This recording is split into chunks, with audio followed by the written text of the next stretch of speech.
Good morning, Freedom High School. It is Andrew Lynn, your assistant band and orchestra director, and today I am starting a new series of videos. So I'm going to do my best to teach you some music history. We're going to start as early as we have record of and walk our way forward as best we can, hitting all the major periods in Western music. Now, notice I said Western music. That means the music of Europe. This is not because I don't respect the music of other cultures. It's for two reasons. Reason one, I don't know them as well. Therefore, I don't feel comfortable speaking with any kind of authority. And two, European high music is what has led to the modern American band and orchestra. Also, three, I don't know where my world history book is from college. So, here's a little bit of an outline of the next series of videos. Our first video is going to start back with the Middle Ages and is going to focus on the earliest written music that I'm aware of. It's going to be focusing on the chant styles of the early Roman Catholic Church. Next, we're going to move to the Renaissance, spanning the years of about 1450 to 1600. This might be a period that you're not very familiar with, but there's some fantastic music in this period. If you're into vocal music, you'll be interested in the madrigals, which we'll discuss, and instrumentalists will be introduced to Gabrielli, whose music is still a staple of small or chamber ensemble music. The next period of music is only about 150 years, but is massively influential. This is the Baroque period, and this sees the birth of opera and concertos. We'll be introduced to composers such as Monteverdi, Vivaldi, Bach, and Handel. The next period is the classical period, which went from around 1750 to 1820, so spanning the birth of the United States of America.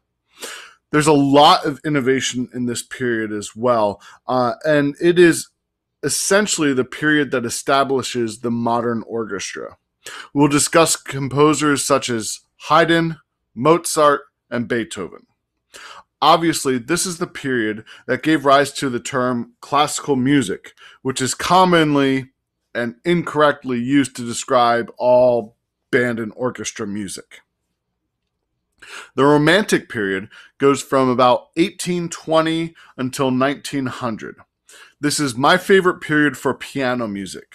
The famous composers of the Romantic period are Schubert, Schumann, the other Schumann, Chopin, Liszt, Mendelssohn, Berlioz, Tchaikovsky, Brahms, Verdi, Puccini, Wagner.